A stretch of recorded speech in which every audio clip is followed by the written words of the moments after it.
লক্ষ্মীপুরের রায়পুর উপজেলার ৯ নম্বর ইউনিয়নের ৫ নম্বর ওয়ার্ডের চৌকিদা বাড়ি এলাকার বাসিন্দা খোরশেদ আলমের ছেলে ইয়ামিনের পরিবার স্ত্রী দীর্ঘদিনের মানসিক অসুস্থতার চিকিৎসায় ব্যয় বহন করতে গিয়ে আর্থিকভাবে চরম সংকটে পড়েছে বলে দাবি করেছে। পরিবারের অভিযোগ, একাধিকবার আত্মহত্যার চেষ্টা করায় রুম আক্তারকে নিয়ে সবসময় আতঙ্কে থাকতে হচ্ছে। বুধবার ৮ জুলাই বিকেলে ঘটনাস্থলে গিয়ে দেখা যায় ইয়ামিনের স্ত্রী রুমা আক্তার অস্বাভাবিক আচরণ করেছে এবং আশেপাশে ঘোরাফেরা করছেন। রুমা নিজেই বলেন তিনি মনে করেন তার উপর বদজিনের প্রভাব রয়েছে এবং তিনি অনেক সময় নিজের আচরণের উপর নিয়ন্ত্রণ রাখতে পারেন না। সমস্যা আমারে বলে কি পাইছে, কি লগে কি আছে এটা সমস্যা সমাধান করছে।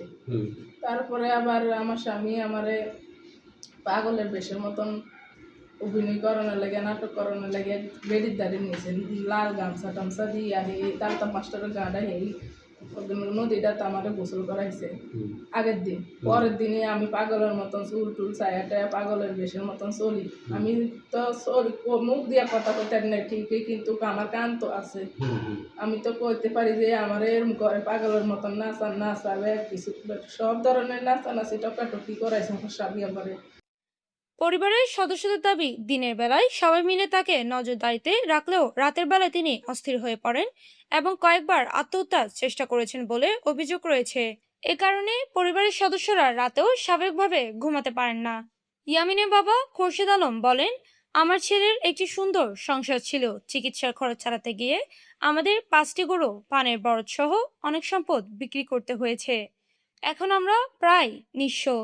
ছেলের বউ রায় তুলে ঘরে দুয়ারে থাকে না, রায় তুলে রাস্তা রাস্তা আড়ে পাগল বেশে আড়ে যিনি মানসাইমির দিকে যায় আর বাইতাইয়া আমরা হরিহারা দিয়া রাউল লাগে। আবার হইলে নিজে আত্মহত্যা নিজে করবো, নাইলে আমার হোলারে মারিয়া যাইব। মই মুরব্বী সবারে জানাইছি, এলাকার শালির দরবার যা আছে সবার কাছে আসছি।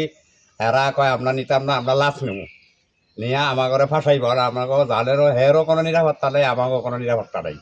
আমরা পাগল বেশা আমরাও আছি, হেও আমার ঘরে পাগল বেশে ঘুরাইতে আছে। এখন আপনারা কি চাইতেছেন প্রশাসন? আমরা প্রশাসনের কাছে চাইতে আছি আমাকে নিরাপত্তা, আমাকে নিরাপত্তা চাইতে আছি। আর বউ এখানে আত্মহত্যা হইব কি বাজে, বউরও নিরাপত্তা দেওয়া আমরা এটা চাইতেছি। ইয়ামিনের অভিযোগ করে বলেন, তিনি শ্বশুরবাড়ির সদস্যদের মেয়েকে নিয়ে যাওয়ার অনুরোধ করলেও তারা রাজি হননি। এ নিয়ে বিরোধের জেরে রুমার 2 ভাই ও তার বাবা এসে তাকে মারধর এবং প্রাণনাশের চেষ্টা করেছেন বলেও অভিযোগ করেন তিনি। আমি আমার সাংসারিক নিয়ে খুব ঝামেলায় আছি। আমার ওয়াইফে আমারে মনে করেন না দিন বেলা সারাক্ষণ ভালো থাকে, রাত্রে আমারে সারার ঘরে আঁঠে বা আমারও আঘাত করবো, এই করবো সেই করবো। এর বাপ মা আমারও হুমকি ধুমকি দেয়। এর ভিতরে রাত্রে যে উলট পালট করে। তারপরে আমি ডাক্তার কবিরাজ অনেক দিকে মানসিক ডাক্তার দেখাচ্ছি, বলতেছে কোনো সমস্যা নাই। এর বাপ মায় বলতেছে যে আমি আমার সন্তান নিমু না লাশ নিমু। আবার বলতেছে যে তোরা আঘাত করবো। আগে কি আঘাত করছি? 1 বছর আগে ঢাকা মেডিকেল ভর্তি ছিলি, তাও তুই আমার মেয়ে রাখছত, রাখার পরে এখন তোরা এমন আঘাত করুম দুনিয়া থেকে বিদায় নিয়ে দিমু।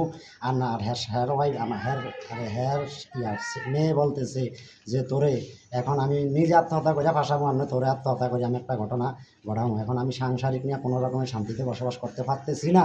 যে দিন ভরে সে পাক শাক সব করে খাওয়া দাওয়া করে দিন ভরে ঘুম যায়, রাত্রে আমার ঘুমাইতে যায় না। উড়ে বাতি বন্ধ করে ঘরের এদিক সেদিক ঘোরাফেরা করে। আমার মনে ভয় ব্যক্তি, কারণ আগে একবার আমার আঘাত করছিল 1 বছর আগে। পরাতে আমার রায়পুরে রাখে না, লক্ষ্মীপুর সদরে রাখে না, ঢাকা মেডিকেলতে ট্রিটমেন্ট নেওয়ার পর আমার 2টা সন্তানের দিকে তাকিয়া আমি আঘাত করছিল। আমার শালা সামুদ্রিক শ্বশুর মিলিয়া বিশাল আঘাত করছে। আঘাত করছে আমার হাতে খুব দিছে, মাথায় 2 জায়গা খুব দিছে, পাও ভাঙছে, গেটিতে খুব দিছে, অনেক আঘাত করছে। ঢাকা মেডিকেল মানে কইছে যে রোগী বাঁচানটা কঠিন। তারপরে আল্লাহ হাত রাখছে, হয়তো আমি এই কারণে বাইসা রয়েছি। বাঁচার পরও দেশের মুরব্বী বলছে তোর 2টা সন্তান আছে, তুই এই 2টা কী করবি, তা করে আন। তারপর আমি আনছি, আনার পর আমার লগে এখন আবার 1 বছর পরে এগুলো করতেছে। এখন আগের শরীরে যে এখানে এই যে এখানে আঘাত আছে, এই যে এখানে আঘাত আছে, এই যে এখানে আঘাত আছে, এই যে পায়ে বাড়ি দিছে, পাও ভাঙছে, এই যে এখানে আঘাত আছে। এখন আমি আমার জানের নিরাপত্তা চাই, কারণ হের বাপ মা হেরে নিতেছে না। মুরব্বীর কাছে কইতেছে কি বলে, হেরা বলতেছে যে আমরা নিমু না, আমার মেয়ে মরলে নিমু, আর না তোরে মারি।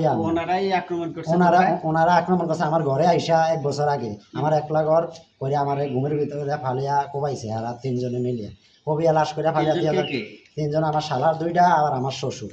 পরে আমার ছেলেরা আর কোনো বন্ধুকে রাখছে হেরো দরজা ছায়া দিয়ে দৌড়িয়া গেছে গিয়া এলাকার ময় মুরব্বী আনছে, আনার পরে আর কি আমার রাইফেল নিচে রাখে না, রকিপুর সদরের নিচে রাখে না, ঢাকা মেডিকেলে আমি আপনি আপনার ওয়াইফের চিকিৎসা করাইছেন? যে আমি আমার ওয়াইফের লক্ষ্মীপুরের সেবা মাতৃ সেবা নিয়েছি, আর উনি মানসিক ডাক্তার, উনি বলছে যে তোমার ওয়াইফের কোনো সমস্যা নাই, তোমার ওয়াইফে মনের থেকে করতেছে। আর উনিও বলতেছে যে ওর মায় যেভাবে শিখিয়ে দেয় সে ওইভাবেই কাজ করে, অতএব প্রতিদিন ওর মার কাছে যুক্তি করে আসে, আইসা দিন বেড়া ফাঁকশাক করে খায়, রাত্রে হইলে এগুলাই জয়া দেয়।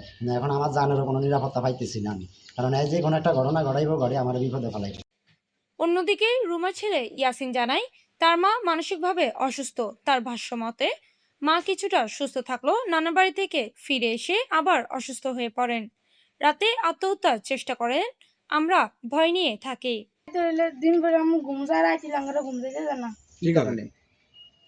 রাত বেড়ে রাস্তা রাস্তা হাঁটে না, ডাক্তারের কোনো মানসিক সমস্যা নেই, নানি জানি শিখিয়ে হ্যান নেই করে। তোমার নানি যেভাবে বলে সে সেভাবে করে, সে কি অশান্তি করছে না? সে কি আত্মহত্যা করতে যাচ্ছে? এক লোক আম্মু মরে যাবে, নাহলে আব্বুটা মারে লাগবে। তোমার আব্বুকে মেরে ফেলতে চায়? রুমা আক্তার বলেন, আমার সঙ্গে খারাপ কিছু আছে বলে এমন হয়। তবে তার মা সলেমা বেগম বলেন, আমার মেয়েকে নিয়ে যেতে চাই, কিন্তু সে সন্তানদের রেখে যেতে চায় না। এ ঘটনায় ইয়ামিনের পক্ষ থেকে লক্ষ্মীপুর জেলা জজ আদালতে একটি মামলা দায়ের করা হয়েছে বলে পরিবার জানিয়েছে। স্থানীয়দের মতে দীর্ঘদিনের এই পারিবারিক ও মানসিক স্বাস্থ্য সংক্রান্ত সংকটে পরিবারটি আর্থিক ও মানসিকভাবে ভেঙে পড়েছে। তারা সংশ্লিষ্ট কর্তৃপক্ষের দৃষ্টি আকর্ষণ করে প্রয়োজনীয় চিকিৎসা ও সামাজিক সহায়তার দাবি জানিয়েছেন। রায়পুর প্রতিনিধি জাহিদুল ইসলাম জুয়েলের পাঠান তথ্য ও চিত্রে PIB ৭১ টিভি।